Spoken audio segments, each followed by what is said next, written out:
Liverpool have a big game at the weekend, and it is going to be against Arsenal. High-flying Arsenal, probably flying higher than a lot of people thought that they would be at this stage of the season. People probably thinking that they would have been struggling to get used to Unai Emery's tactics, his way of working, the work rate he wants from his players, what he demands from his players, and the tactical setup. Maybe it would have taken a little bit longer to get used to for his players. And opening days of the season, they lost their first two games against Manchester City and Chelsea, no less, who have been champions in recent years. So that's no mean feat to, lose to those guys. And arguably, with a bit of better clinical finishing against Chelsea, they could have actually won that game, to be fair.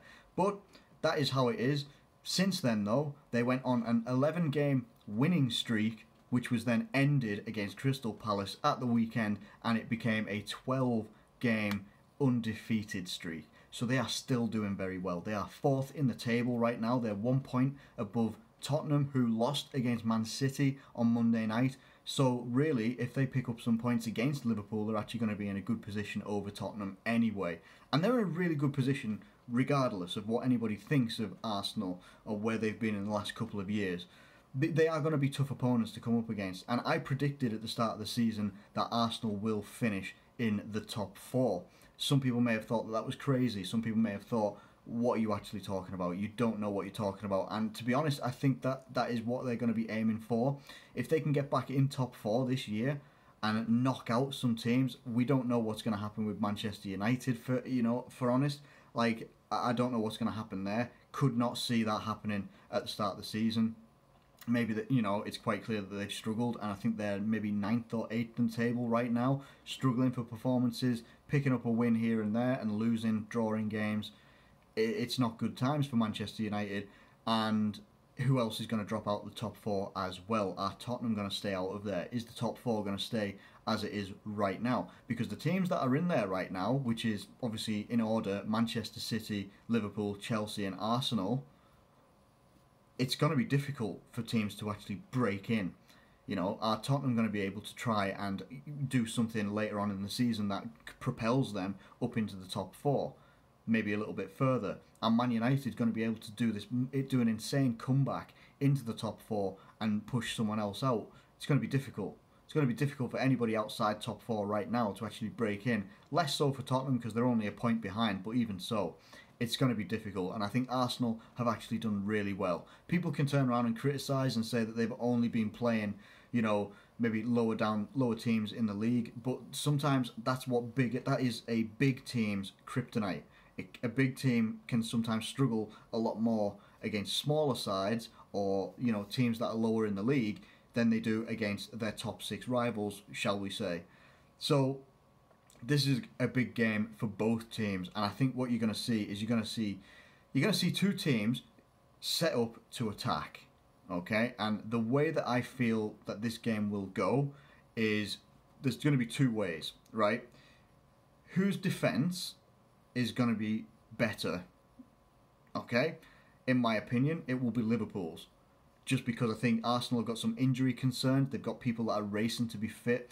Are they going to have to use Granit Xhaka at left back again this week? Because if so, that's going to be a tough test if Granit Xhaka is coming up at left back against Mohamed Salah. That's not going to be a good day for him. It's not. He's not a natural left back. It's not like us putting James Milner there when we had to use him as left back cover for an entire season, and he did very, very well. I'm not sure that Xhaka will actually be able to fulfill that role if he's there against a top quality opponent, whether it's Mane, Salah, Shaqiri, Firmino. It's going to be a tough test.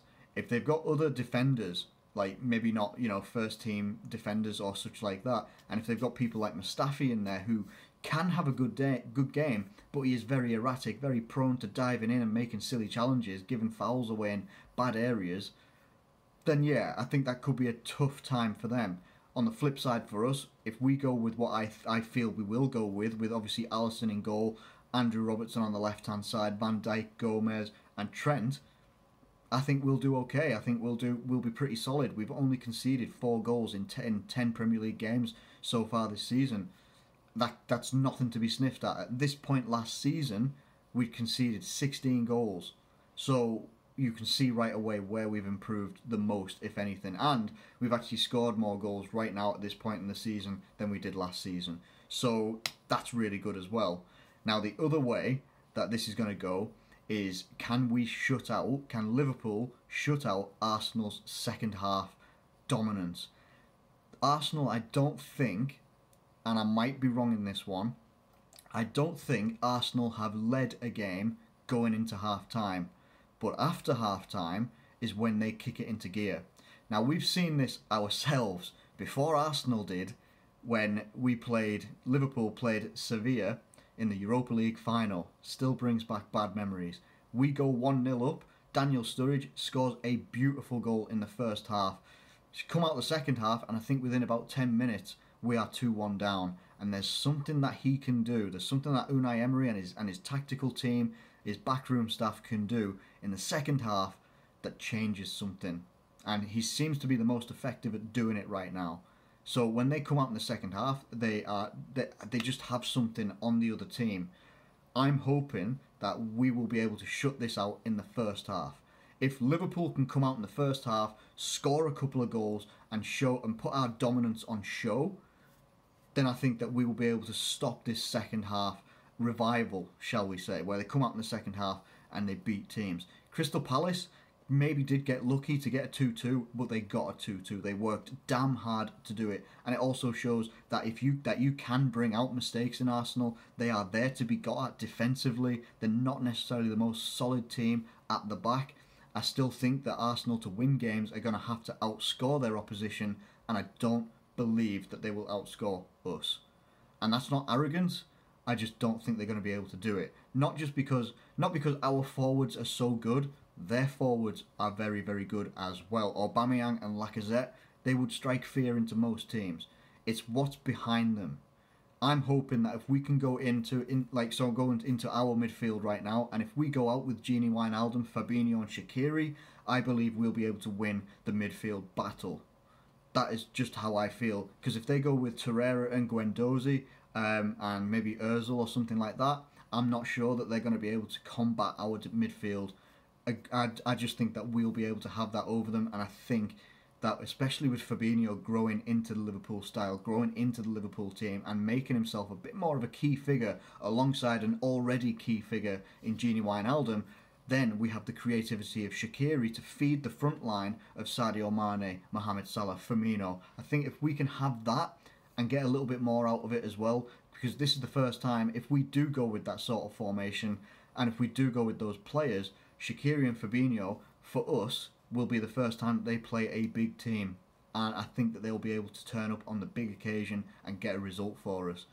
So, with that all being said, I think this is going to be two attacking teams that are going to have to show whose defence is better. And I think on the run of play, I think that Liverpool will win this game 3-1. I think that our attack will be able to get through their defence a lot better than they will be able to get through our defence. That is just how I feel. If they've got injury concerns in defence and they're going to have makeshift cover, like a Granit Xhaka at left back or whoever else at centre back, whatever, if they're going to have to do that and we are able to go with our first choice back four and Alisson in goal, if we're able to do that, then we should be able to win. We should, and I think I'm going for a 3-1 victory for Liverpool. Arsenal also play this evening on Wednesday night. They also play in the Carabao Cup, but I fully expect that they're going to play a very changed team. I can't remember who they're coming up against, but I don't think that they're going to go out with their first 11. I could be wrong, and maybe he will. And he might do. He might throw a curveball there, and he'll go with his first 11. But it also means for Liverpool that we aren't playing this in midweek for the first time in a long time. So we've got no excuse to not come out and be fresh. We have to we cannot be anything else but fresh. And if we can be like the freshest version of Liverpool, biting, raring to go, then I think we can come out of this one as the victors. But as always, let me know what you think in the comments below. Get your thoughts in, whether you're an Arsenal fan, a neutral, or a fellow Liverpool fan. Get them in the comments below. Who do you want to see in the team, and how do you think the result will go for both teams? Let me know in the comments below. Thank you ever so much for watching this video. If you have enjoyed it, please do like it and subscribe if you're new around here. And if you do subscribe, make sure to hit the bell notification button as well. I am out of here for now, and I'll get back to you with a review after the game at the weekend. But until then, I will catch you later.